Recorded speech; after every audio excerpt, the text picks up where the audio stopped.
Saudara-saudari yang terkasih dalam nama Tuhan kita Yesus Kristus, kita bersyukur karena hari ini kita bisa kembali dalam program belajar Alkitab, Renungan satu pasal satu hari. Hari ini kita akan merenungkan firman Tuhan dari kitab Kejadian pasalnya yang ke-49. Di sini kita akan melihat bagaimana Yakub akan memberkati anak-anaknya. Dan berkat yang akan diberikan kepada anak-anaknya bukanlah berkat yang biasa. Sebab ini adalah nubuatan yang juga daripada Tuhan tentang apa yang akan terjadi kepada anak-anaknya, bahkan kepada keturunan mereka nantinya. Nah, sebelum kita merenungkan firman Tuhan ini, mari kita nyanyikan satu buah lagu yang berjudul Tiap Langkahku. Tiap langkahku diatur oleh Tuhan dan tangan kasih-Nya memimpinku tengah badai dunia menakutkan, hatiku tetap tenang teduh. Tiap langkahku ku tahu Tuhan yang pimpin ke tempat tinggiku dihantarnya,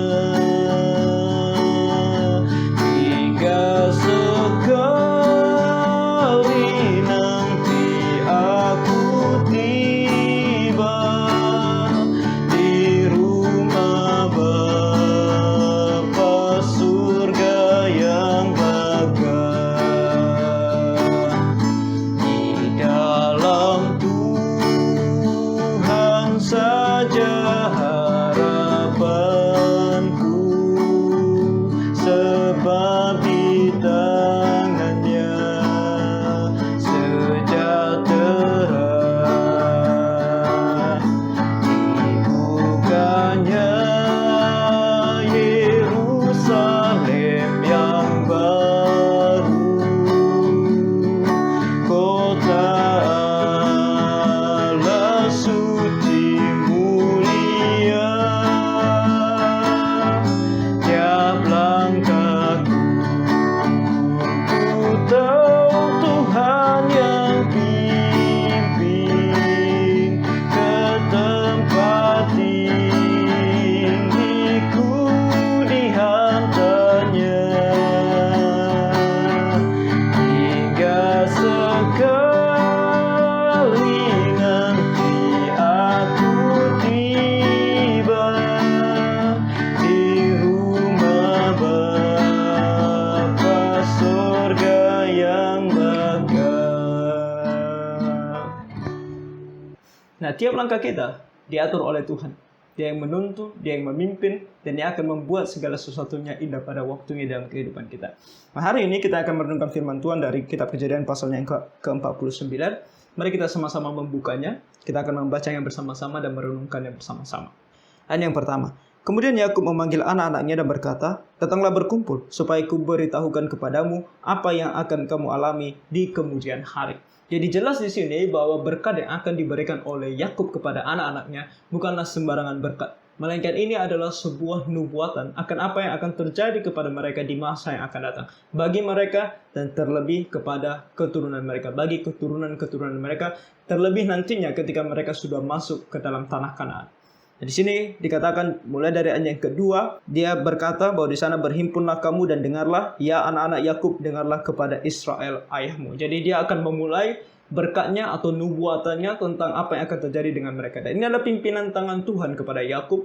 Yakub diberikan hikmat, diberikan firman Tuhan langsung daripada Tuhan, sehingga dia bisa tahu apa yang akan terjadi kepada anak-anaknya, keturunan anak-anaknya di masa yang akan datang. Mari kita lihat, di ayat yang ketiga dimulai dengan anak yang pertama, yaitu Ruben. Ruben, engkaulah anak sulungku, kekuatanku dan permulaan kegagahanku. Engkaulah yang terutama dalam keluhuran, yang terutama dalam kesanggupan. Engkau yang membual sebagai air, tidak lagi engkau yang terutama, sebab engkau telah menaiki tempat tidur ayahmu. Waktu itu engkau telah melanggar kesuciannya, dia telah menaiki petiduranku. Nah, apa yang terjadi di sini kepada Ruben, berkat atau nubuatan Tuhan kepada Ruben itu sangat sederhana, karena Ruben masih belum bertobat. Kita melihat di pasal 35, kalau kita kembali di pasal 35, ayatnya yang ke-22, kita bisa melihat di sana apa yang dilakukan oleh Ruben. Di sana dikatakan di pasal 35, ayatnya yang ke-22. Di sana dikatakan, ketika Israel diam di negeri ini, terjadilah bahwa Ruben sampai tidur dengan Bilha, gundik ayahnya, dan kedengaranlah hal itu kepada Israel. Nah, itulah yang dimaksudkan oleh Yakub di sini, bahwa dia dikatakan di ayat 4, engkau yang membual sebagai air, tidak lagi engkau yang terutama, sebab engkau telah menaiki tempat tidur ayahmu.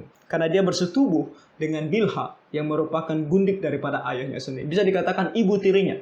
Ya, jadi ini adalah kesalahan Ruben dan dia tidak bertobat sama sekali. Kita melihat kemarin di pasal-pasal sebelumnya bagaimana Ruben dia tetap seperti yang dulu. Dia tetap menyalahkan orang lain atas segala sesuatunya dan dia tidak pernah mengevaluasi dirinya sendiri, bahkan dia tidak pernah menganggap dirinya salah dan bertobat di hadapan Tuhan. Sehingga nantinya kita melihat bahwa Ruben ini bukan lagi yang terutama.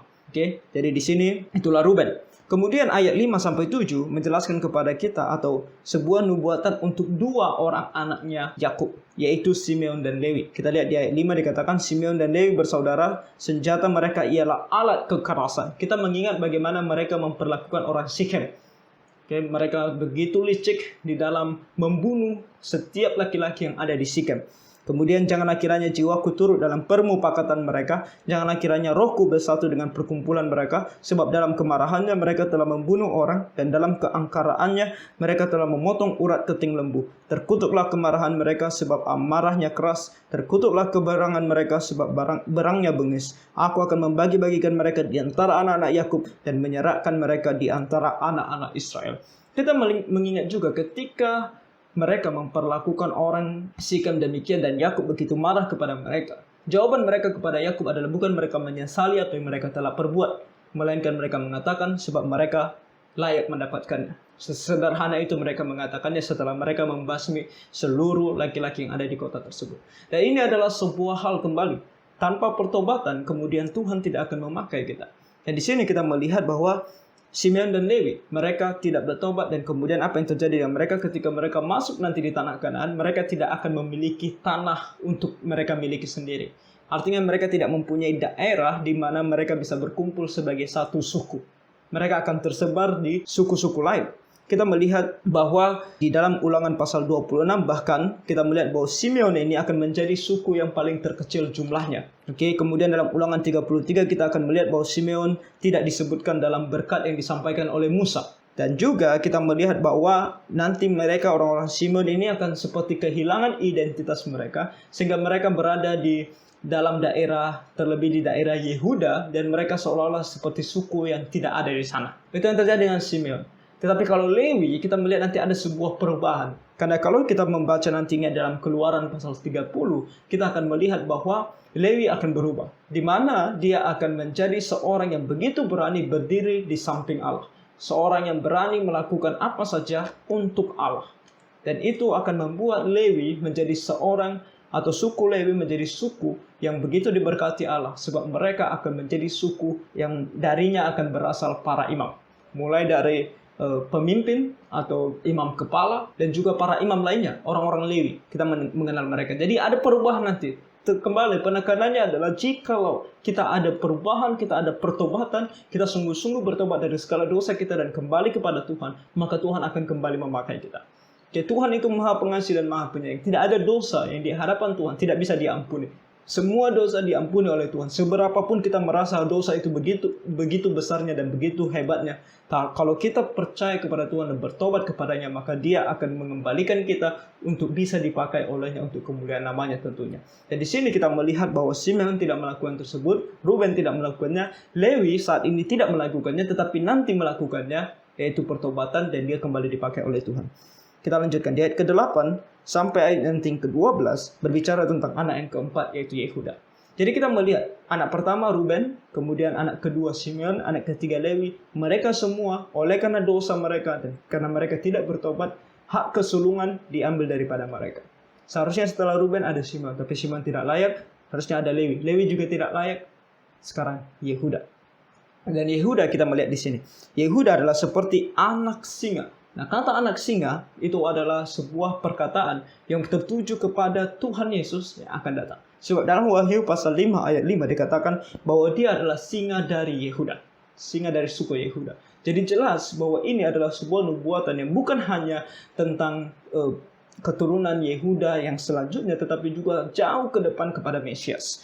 Yehuda adalah seperti anak singa setelah menerkam, engkau naik ke suatu tempat yang tinggi, hai anakku. Ia meniarap dan berbaring seperti singa jantan atau seperti singa betina. Siapakah yang berani membangunkannya? Dia akan menjadi seorang yang gagah perkasa dan tidak ada orang yang berani kepada dia. Mengapa? Di ayat 10 dikatakan, tongkat kerajaan tidak akan beranjak dari Yehuda ataupun lambang pemerintahan dari antara kakinya sampai dia datang yang berhak atasnya, maka kepadanya akan takluk bangsa-bangsa. Nah, apa yang dikatakan di sini adalah bahwa keturunan Yehuda akan menjadi keturunan para raja, dan di antara mereka akan lahir raja-raja seperti Raja Daud yang begitu luar biasa, sampai nantinya dikatakan di sini sampai dia datang yang berhak atasnya. Siapa dia? Mesias, Tuhan Yesus sendiri. Tuhan Yesus datang untuk pertama kalinya menjadi raja yang mati bagi umatnya, dan kemudian nantinya dia akan datang kembali yang belum terjadi di masa yang akan datang, dan segera akan terjadi. Tuhan Yesus akan datang kembali sebagai seorang raja yang akan memerintah dari Yerusalem, dari Israel. Jadi itu yang dikatakan di sini, dan nubuatan ini kita melihat perlahan-lahan terjadi. Okay? Dan di sini kita melihat ia akan menambatkan keledainya pada pohon anggur, dan anak keledainya pada pohon anggur pilihan. Ia akan mencuci pakaian dengan anggur dan bajunya dengan darah buah anggur. Matanya akan merah karena anggur dan giginya akan putih karena susu. Semuanya ini menggambarkan tentang kemakmuran dan kekuasaan. Hidup sebagai seorang raja. Kita bisa bayangkan hidup sebagai seorang raja. Tidak akan pernah kekurangan anggur dan makanan-makanan lainnya, bahkan susu. Semuanya akan ada tersedia bagi dia sebab dia adalah raja. Jadi ini adalah gambaran yang akan terjadi kepada Yehuda dan keturunannya. Saudara-saudara, ini dikatakan oleh Yakub, bahkan ketika anak-anaknya ini, ke-12 anaknya ini, masih berada di negeri asing, yaitu Mesir. Dari sini kembali kita melihat bahwa apa yang disampaikan oleh firman Tuhan di dalam Alkitab ini pasti akan terjadi. Sebab kita melihat di sini, nubuatan oleh Yakub yang dituliskan atau yang dia sebutkan jauh-jauh hari sebelum bangsa Israel masuk ke tanah Kanaan. Bahkan ini dituliskan oleh Musa ketika mereka masih dalam masa keluaran, yaitu di mana mereka masih di padang gurun. Yehuda belum menjadi raja. Yehuda belum masuk ke dalam tanah Kanaan atau tanah perjanjian dan menjadi raja di sana. Bahkan masih lama kemudian nantinya Israel memiliki seorang raja. Jadi jauh-jauh hari Tuhan sudah menubuatkan dan itu terjadi. Kita melihat di dalam sejarah, kalau kita membaca Alkitab, semua yang dikatakan oleh Yakub di sini benar terjadi. Bahkan nanti kita akan melihat teritori atau tempat mereka, daerah-daerah kekuasaan setiap suku akan disebutkan di sini, dan itu terjadi sebagaimana yang disebutkan di sini. Oke, nah di sini dikatakan tentang Yehuda ayat 8 sampai 12 tadi, dan sekarang ayat 13 itu tentang salah satu suku anak kelima, yaitu Zebulon. Dikatakan di sini, Zebulon akan diam di tepi pantai laut. Ia akan menjadi pangkalan kapal dan batasnya akan bersisi dengan Sidon. Apa yang terjadi dengan Zebulon yang dimaksudkan di sini adalah ini adalah sebuah daerah di mana Zebulon akan tinggal atau suku Zebulon akan tinggal. Nah, suku Zebulon akan tinggal di antara Laut Tengah dan juga Danau Galilea. Dan dia akan ada berada di tengah-tengah sehingga dikatakan dan batasnya akan di sini ia akan menjadi pangkalan kapal. Dan di sana kapal akan masuk melalui ada sebuah sungai di sana yang sering dipakai untuk kapal-kapal mulai dari Laut Tengah masuk bahkan sampai ke Danau Galilea. Dan akan singgah di Zebulon. Jadi tempat yang sangat strategis. Tempat yang selalu dilewati baik kapal dari Laut Tengah menuju Galilea, dan juga tempat yang selalu dilewati jikalau orang datang dari Mesopotamia masuk ke Israel atau pergi ke Mesir. Jadi tempat yang sangat strategis akan dimiliki oleh Zebulon. Kemudian dikatakan di ayat 14 dan 15 tentang Isakar. Isakar adalah seperti keledai yang kuat tulangnya, yang meniarap di apit bebannya. Ketika dilihatnya bahwa perhentian itu baik dan negeri itu permai, maka disendengkannya lah bahunya untuk memikul, lalu menjadi budak rodi. Nah, apa yang dimaksudkan di sini? Kita akan melihat di masa yang akan datang bahwa Isakar akan memilih untuk hidup sebagai petani. Mereka akan bertani sebab mereka akan tinggal di daerah di Galilea bagian bawah. Nah, daerah Galilea itu terbagi dua. Ada yang Galilea bagian atas dan ada juga Galilea bagian bawah. Dan mereka akan tinggal di Galilea bagian bawah. Dan itu adalah tempat yang sangat cocok untuk bercocok tanam. Oke, jadi mereka akan bercocok tanam di sana. Makanya di sini dikatakan bahwa mereka akan memikul beban. Lanjut, di ayat ke-16 dan 17 dikatakan, adapun Dan, ia akan mengadili bangsanya sebagai salah satu suku Israel. Nah, daripada Dan akan lahir begitu banyak orang-orang yang akan menjadi hakim. Dan kemudian di ayat 17 dikatakan, semoga Dan menjadi seperti ular di jalan, seperti ular beludak di denai yang memagut tumit kuda, sehingga penunggangnya jatuh ke belakang. Nah, kenapa dikatakan Dan seperti ular beludak? Nah, ular beludak selalu digambarkan menjadi sebuah simbol. Di dalam Alkitab kita melihat itu adalah simbol yang tidak baik. Jadi, Dan di sini dikatakan bahwa dia seperti ular beludak, karena kita akan melihat di masa yang akan datang bahwa dia akan memimpin bangsa Israel untuk menyembah berhala. Kita bisa dapat itu dalam Hakim-Hakim pasal 18. Dia akan memimpin bangsa Israel untuk menyembah berhala, dan doa Yakub adalah di ayat 18. Aku menanti-nantikan keselamatan yang daripadamu, ya Tuhan. Ketika itu terjadi, ketika Dan akan memimpin bangsa Israel untuk menyembah berhala, Yakub berdoa sekiranya Tuhan melepaskan mereka dari dosa tersebut. Oke, sebuah nubuatan yang jauh-jauh nanti terjadi di masa para hakim. Lanjut berikutnya di ayatnya yang ke-19. Dan ini adalah anak Yakub yang ke-8, yaitu Gad. Ia akan diserang oleh gerombolan, tetapi ia akan menyerang tumit mereka. Secara sederhana, Gad akan menjadi orang-orang yang sangat bisa dikatakan hebat di dalam peperangan. Oke, jadi mereka diserang atau menyerang, mereka akan menang. Oke, lanjut ke ayat 20. Asyar, anak ke-9, makanannya akan limpah, mewah, dan ia akan memberikan santapan raja-raja. Nah, kembali ini juga berkaitan dengan tempat atau daerah di mana Asher akan tinggal, atau suku Asher akan tinggal. Nah, suku Asher itu akan tinggal di kaki gunung dari Gunung Karmel. Oke, dan itu adalah tempat yang sangat strategis atau sangat subur, yaitu di kaki gunung tersebut. Itu sangat subur, jadi mereka bisa mendapatkan makanan yang melimpah di sana. Nah, ayat 21, anaknya yang ke-10 yaitu Naftali adalah seperti rusa betina yang terlepas. Ia akan melahirkan anak-anak yang indah. Nah, Naftali bisa dikatakan bahwa keturunannya akan mendapatkan perhatian yang khusus dari suku-suku lainnya. Mungkin karena mereka di sini dikatakan melahirkan anak-anak yang indah. Mungkin laki-laki dan perempuan yang lahir dari Naftali akan menjadi laki-laki yang ganteng dan perempuan-perempuan yang cantik. Ayat berikutnya 22 sampai ayat 26. Ini adalah nubuatan dan berkat bagi Yusuf, anak ke-11 daripada Yakub. Di sini katakan Yusuf adalah seperti pohon buah-buahan yang muda. Pohon buah-buahan yang muda pada mata air, dahan-dahannya naik mengatasi tembok. Walaupun pemanah-pemanah telah mengusiknya, memanahnya dan menyerbunya, namun panahnya tetap kokoh dan dengan tangannya tinggal lihat. Oleh pertolongan yang maha kuat, pelindung Yakub, oleh sebab gembalanya, gunung batu Israel, oleh Allah ayahmu yang akan menolong engkau, dan oleh Allah yang maha kuasa, yang akan memberkati engkau dengan berkat dari langit di atas, dengan berkat samudera raya yang letaknya di bawah, dengan berkat buah dada dan kandungan, berkat ayahmu melebihi berkat gunung-gunung yang sejak dahulu, yakni yang paling sedap di bukit-bukit yang berabad-abad. Semuanya itu akan turun ke atas kepala Yusuf, ke atas batu kepala orang yang teristimewa di antara saudara-saudaranya. Ini adalah sebuah berkat bagi Yusuf.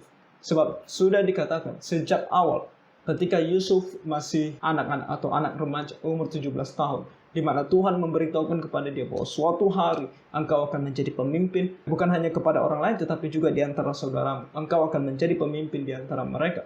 Dan dikatakan ketika kemarin Yakub memberkati kedua anak Yusuf, itu menandakan bahwa dia mendapatkan double portion atau porsi yang double untuk berkatnya. Dan itu nantinya akan kita lihat bahwa dia atau anaknya, kedua anaknya yaitu Manaseh dan juga Efraim akan mendapatkan bagian yang sama dengan yang dihitung sama dengan anak-anak Yakub lainnya. Jadi mereka diangkat seperti seolah setara dengan anak-anak Yakub lainnya. Jadi Yusuf bisa dikatakan mendapatkan dua porsi, yaitu Manaseh dan Efraim. Jadi semuanya ini adalah menggambarkan hal tersebut. Tapi perlu kita mencatat atau menggarisbawahi 3 nama Allah yang diberikan di sini yang untuk pertama kalinya kita melihat. Di ayat 24 dikatakan yang maha kuat pelindungnya. Nah, itu adalah sebuah gambaran tentang Allah yang kuat dan perkasa yang tidak akan bisa terkalahkan. Dan juga dikatakan bahwa dia adalah gembala yang akan menjaga dan melindungi. Dan kemudian gunung batu Israel, jelas di sana kalau dikatakan gunung batu adalah gunung yang melindungi, yang tidak akan bisa hancur. Kalau diterpa badai apapun, tidak akan pernah bisa hancur dan akan dapat melindungi dengan sangat aman. Jadi apa yang dikatakan oleh Yakub di sini, bahwa Allah itu adalah Allah yang maha kuat, dia adalah Allah yang menggembalai kita, yang peduli kepada kita, dan dia yang akan melindungi kita, dan tidak akan ada yang bisa mengalahkan kita kalau Allah menjadi pelindung kita. Semuanya ini akan bisa kita dapatkan kalau kita seperti Yusuf, seorang yang begitu peduli akan firman Tuhan, seorang yang selalu melakukan apa yang dikatakan oleh firman Tuhan, seorang yang selalu memuliakan nama Tuhan, seorang yang selalu bersaksi bagi Tuhan dan melakukan apa yang benar di mata Tuhan. Itulah yang dilakukan oleh Yusuf sepanjang hidupnya, sehingga kita melihat di sini berkat daripada Tuhan kepadanya. Nah, semuanya ini kembali adalah cara Tuhan untuk menunjukkan kehendaknya di dalam pribadi setiap mereka. Oke, kembali sebelum kita simpulkan, kita lihat di ayat 27, yaitu tentang Benyamin, anaknya yang terakhir, yang ke-12. Benyamin adalah seperti serigala yang menerkam. Pada waktu pagi ia akan memakan mangsanya, dan pada waktu petang ia membagi-bagi rampasannya. Dari Benyamin akan lahir begitu banyak pahlawan yang kuat-kuat dan gagah perkasa, yang jago di dalam peperangan. Kita melihat salah satunya adalah Ehud, salah satu hakim, dan hakim-hakim seorang yang begitu luar biasa. Juga Raja Saul, seorang yang begitu luar biasa. Begitu juga dengan anaknya Yonatan, juga berasal dari suku Benyamin. Dan masih banyak lagi. Nanti kita akan membaca firman Tuhan, kita akan melihat pahlawan-pahlawan dari suku Benyamin.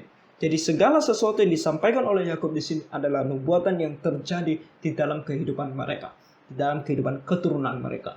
Saudara-saudara, apa yang kita lihat di sini? Pertama, firman Tuhan tidak mungkin gagal.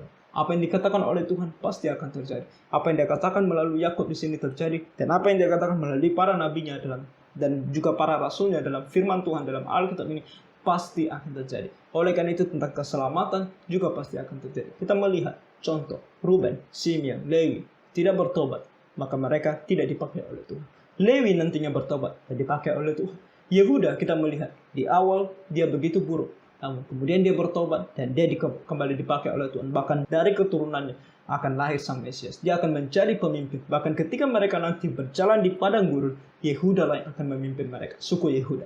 Oke, jadi pertobatan itu sangat penting. Saudara-saudara, dosa adalah dosa. Kita semua pernah berdosa dan pernah melakukan kesalahan. Tidak ada manusia yang sempurna, itu benar. Tetapi terkadang ketika kita katakan tidak ada manusia yang sempurna, kita melupakan kata pertobatan. Yang kita lakukan adalah tidak ada manusia yang sempurna, maka biarlah aku dalam kehidupanku sekarang penuh dengan dosa. Itu yang terjadi dengan kita. Dan kita jangan seperti itu. Ketika kita menyadari tidak ada manusia yang sempurna, kita menyadari bahwa kita adalah manusia yang penuh dengan dosa. Dan oleh karena itu kita harus menyadari bahwa kita perlu bertobat. Kalau tidak, Tuhan akan menghukum kita dan tidak akan memakai kita. Mungkin kita akan diselamatkan. Oke, mungkin karena dosa-dosa kita, mungkin kita sudah percaya kepada Tuhan Yesus. Percaya kepada Tuhan Yesus dengan sungguh-sungguh. Dan kemudian kita mati di dalam dosa kita, mungkin karena pada saat kita melakukan dosa, disitulah kita mati. Ada orang yang seperti demikian.